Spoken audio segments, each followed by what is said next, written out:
Welcome everybody to the Open Policy Agent project intro and community update. Hey everyone, my name is Rita Zhang. I'm an engineer at Microsoft and I am one of the maintainers of the Gatekeeper project. And I am Patrick East, an engineer at Styra and an open maintainer. Let's talk about the Open Policy Agent. Originally founded by Styra in 2016, is open source, donated to the CNCF, and is a sandbox project in 2018. Since then, is grown to become an incubating project in 2019 and is currently on track for graduation. The contributor base is pretty diverse. We've got 30 plus companies, which includes both, kind of the upstream usual suspects, as well as end users contributing back to OPA. There's, with that, 150 plus developers. I think this slide data is maybe even a little old. I think it's grown since then. The user base is also pretty extensive. We list a few on here. If you check out the adopters file in the Open Policy Agent repository, you'll see that there's a lot of kind of name brand CNCF landscape customers. So what is OPA? Why does everyone like this? First and foremost, at its core, you get REGO, a declarative policy language. This lets you concisely express policies in a way that lets OPA evaluate them efficiently. With the language, you're getting all these built-in functions that help you do very common policy things, anything from math, for handling JOTs is a very, very common use case in authorization, as well as giving you a really nice sort of expression, like the syntax for expressing policy sort of logic. It's tailored for that. It's 100% built to be a policy language. The cool thing is the performance optimizations that you get in OPA are pretty extensive. Not only can it do things like rule indexing, it can partially evaluate policies. This means that you can pre-process a policy decision ahead of time and then only process the unknown parts at actual like authorization check time. This language, you get a runtime, which can be used as either a library, everything's in Golang, or you can run it as a server. So OPA provides a little HTTP server that sits in front of the runtime and allows you to basically run it very common as a sidecar or host level daemon. The other thing you get with that server, and also available with the APIs, but most people use it with the server, are the management APIs. So the ability for OPA to basically give you like the full life cycle management of how these agents are going to be running. So the bundle service, bundles basically being a pack of policies and data that you can configure OPA to go pull down and load and use. Status APIs for OPA sending status out. Logs, everybody, for authorization, it's very important that you keep track of what decisions were made. OPA has a first-class feature for doing decision logging. That log service gives you that high-fidelity record of what the agent has actually done. As well as Discovery API, this thing essentially lets you do dynamic configuration and policy distribution. It's another bundle of configuration. The last piece of this puzzle is how do you make those policies? How do you optimize them? So OPA provides a set of CLI tools for letting you build, test, check everything you need to do to these policies, and the source code for them, as well as integrations with VS Code, with soon to be IntelliJ, lots of different editors, plus functionality for doing tracing and performance analysis, profiling, that sort of thing. The last thing is the playground, which I'm actually going to do a demo of in a little bit. So I won't go too far into that one right now. So at a high level, the Open Policy Agent is basically decoupling your service, whether that's a server, some SSH, Linux PAM module, or I think a lot of these ones that we show in the example here are API authorization specific, but a lot of people use it for configuration testing as well. If you have some policy that you need to apply on a set of structured JSON, OPA can do that. The cool thing here is the input can be any JSON. OPA doesn't care. It's general purpose. It's agnostic to any sort of domain. So if that input, that request is a serialized Terraform template, that's fine. If it's a jot from an API request, also fine. It's all up to the policy that you write to use that input. So on the bottom half of this diagram here, you have the Rego policy, of course. The data, that basically gives you the ability to have external data for OPA. This sounds really vague, and that's because it is, in the sense that it can be pretty much anything you want. OPA provides an API to push data into it, as well as bundling it with the policies and pulling it in. The cool part here is that this lets you do context-aware decisions. So say you have an API authorization request coming in, you may have a jot on there with some information about the user, but it may not have information about other resources or the ability to connect that user to some other group that's maybe not listed in the jot. So the cool part then is you can integrate OPA so that the data it has available at that time, you could have pushed in those say group permissions or other attribute information. The last thing here is the policy decision being any JSON value out. So oftentimes you're going to have a Boolean, a yes, no, was this allowed? But that doesn't have to be the case. It can be a set of changes, a set of warning messages. I think a common case is for Kubernetes as an admission controller. If you wanted to do mutating decisions, OPA can return back a set of patches that need to be applied. So let me show you a quick demo. I'm going to open up the playground. Beautiful. Okay. This is the Open Policy Agent playground. The playground is a open public site. It's hosted by Styra. Everything here is, ready to run latest versions of OPA. I think if you're familiar with some of the like the Go playground or other things, this is a sort of common language tool nowadays. There's some instructions in here when you first open this up. Basically, I'd recommend anybody who does this read through the sort of README here at the top. Crash course into Rego policy syntax. This stuff starts with the hash mark is going to be a comment. So the policy itself in this hello world that you get kind of out of the box with the playground, it basically is defining a rule that says hello is false by default, and then it's saying that hello is true if the input.message equals world. So we can see over here on the right-hand side, the input box. Again, kind of back to that diagram, the input is any JSON. As long as you can serialize it into JSON, it can be an Open Policy Agent policy input. In this case, we have message as a field, the value being world. So the logic of our policy says that hello should be true. I will click to evaluate and view the results. Sure enough, what we find is that yes, hello is true. This is a very basic example, so let me show you something a tiny bit more complex just to give a feel for what these can look like. The playground is packaged with a bunch of example policies that you can use to get started. Let's look at a role-based example. Again, there's a bunch of information here on kind of getting started, that sort of thing. What we're going to do is jump down and look at the policy itself.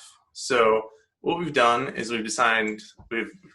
we've specified a package. So for each Rego file, a complete module, as we call them, includes a package definition, essentially saying this is the path at which all these rules exist. We're going to, for this example, be showing it's RBAC for an API authorization use case. So the rule that we're interested in is allow. By default, we're going to say allow is false. So we're sort of saying that if, unless otherwise specified, when we query for app.rbac.allow, it should be false. When we do want to allow is when the user is an admin. This syntax here is essentially showing that you have an allow rule that's true if user is admin is true. User is admin here is a rule which is defined down below.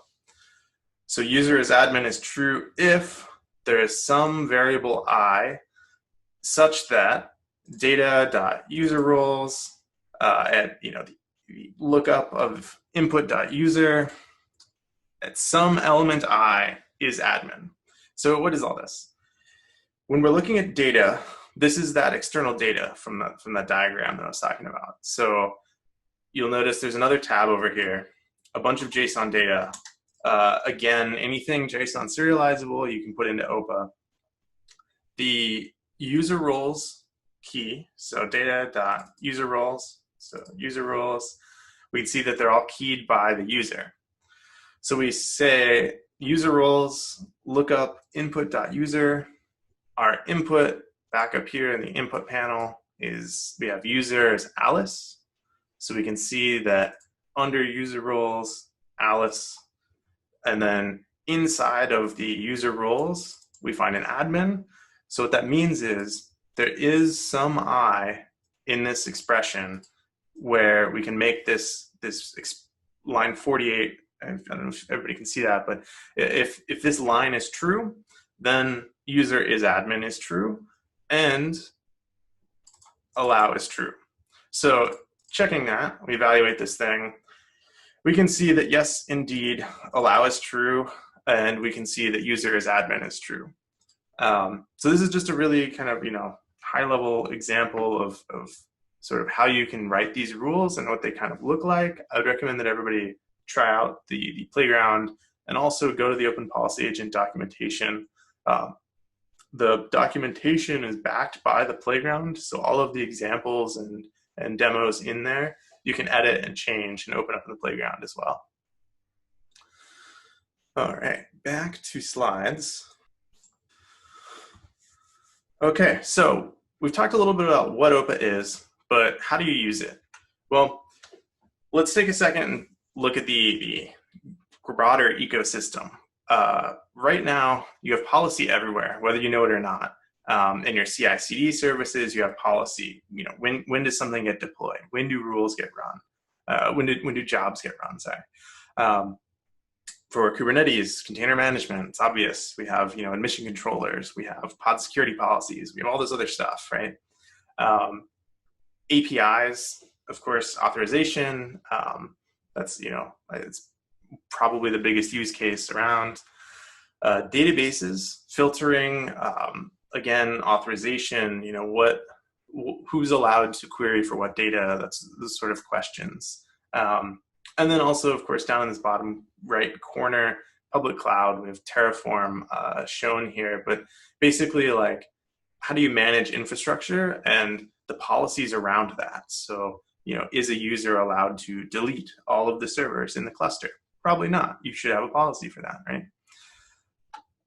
So all of these locations have an OPA integration point and are prime candidates for it. All of these use cases have been, sort of tried and true. I think the main takeaway here, anybody who's interested in using OPA and wanting to use it in any of those places across the stack, go check out the OPA integration index. There's a shortened link here. If you can see the URL in the screenshot, it's the docs/ecosystem. This thing is a live list showing you, all the different integration points, plugins, and other tools that are built using OPA to allow you to enforce these policies all across the stack in different places. I want to take a second to call out one of these integrations. It's a separate tool. It uses OPA as a library.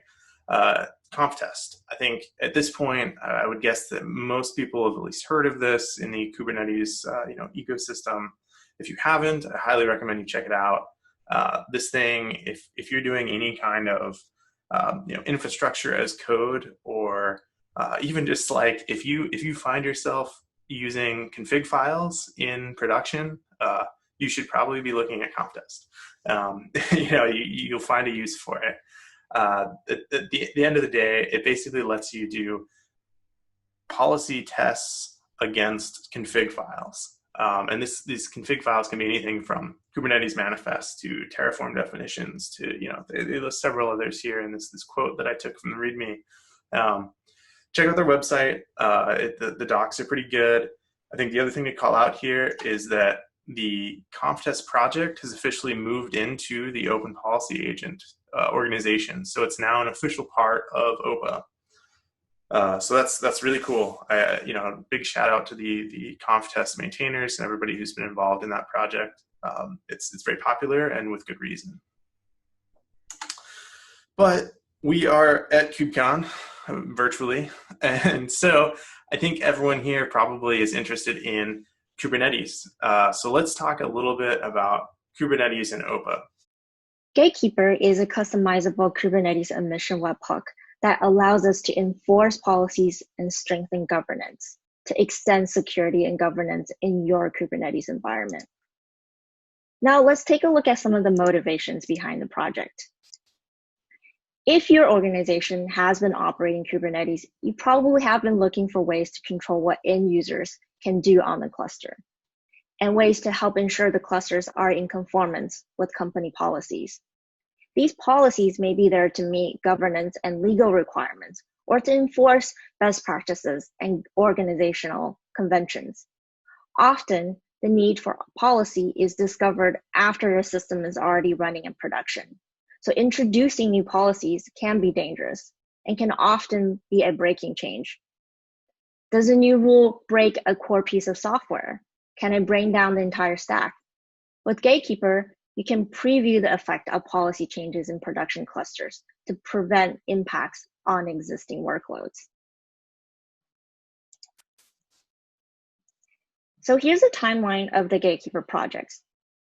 In 2017, the V1 of Gatekeeper with Kube Management was introduced, and in 2018, Microsoft donated the V2 of Gatekeeper to the OPA organization.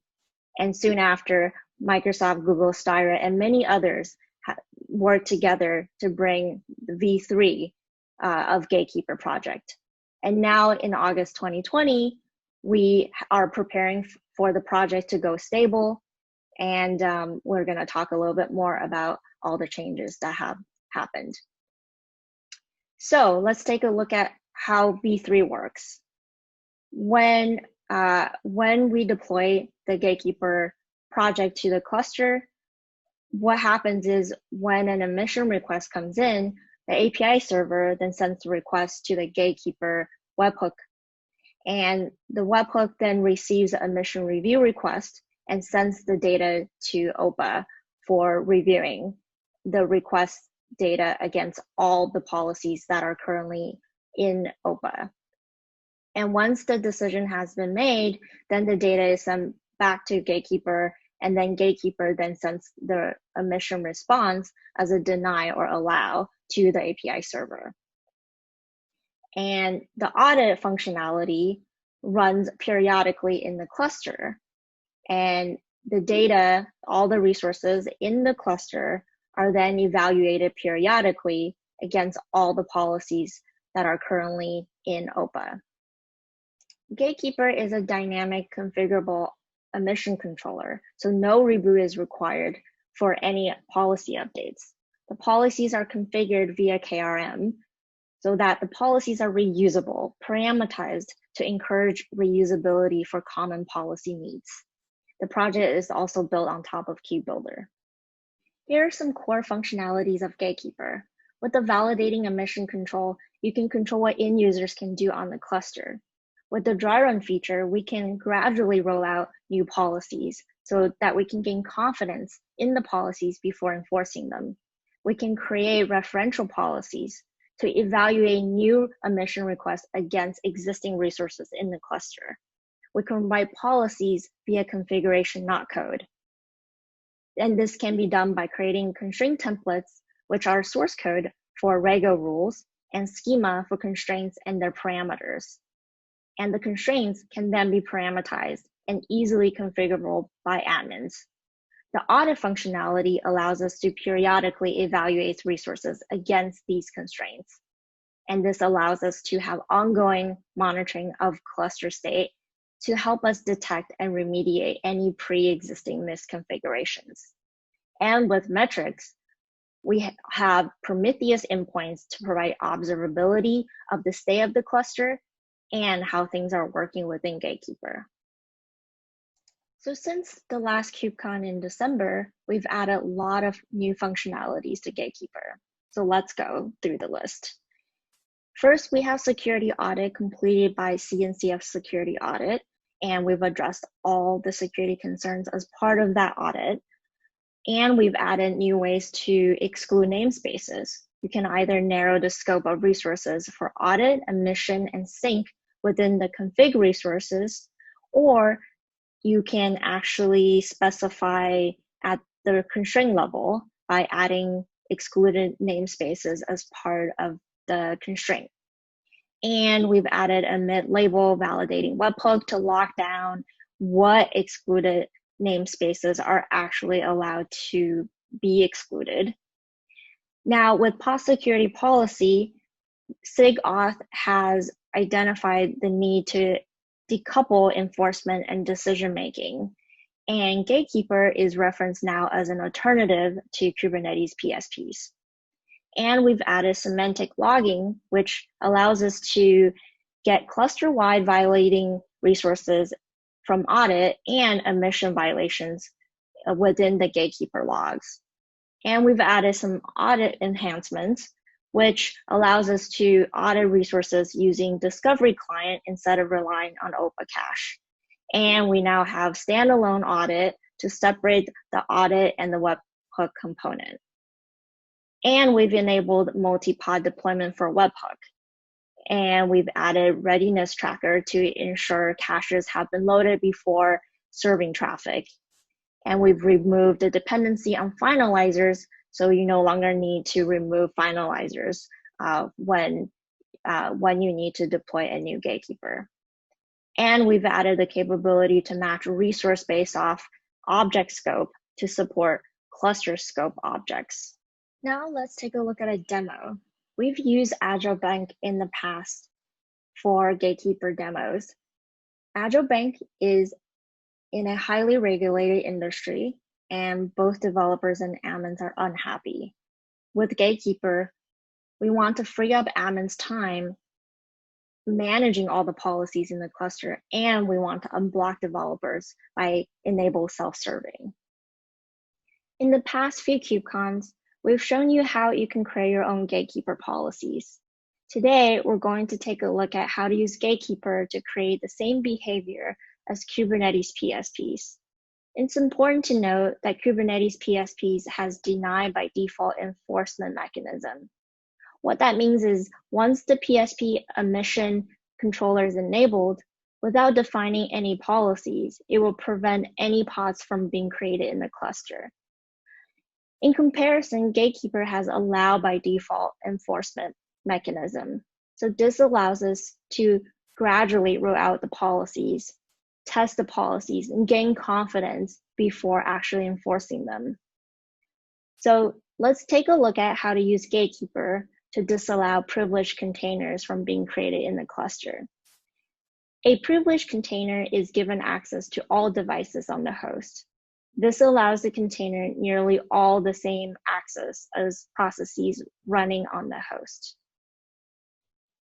Here, as an admin of AgileBank, I want to be able to ensure that no privileged containers are installed in the cluster.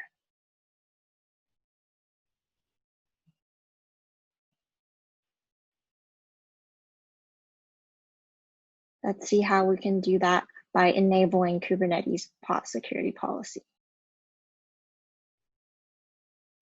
So here in this cluster, I have PSP controller enabled, and by default, I have a privileged PSP that already enables privileged containers. In order to disable this behavior, as you can see here, I have a PSP that disables privileged containers from running. So next, I'm going to deploy this PSP in the cluster. And as you can see, it is now enabled. And as a developer, I'm going to try and create a pod that contains a container that has the privileged security context enabled. Let's see if this will block me from creating the pod in the cluster, and this PSP basically blocks it from doing so.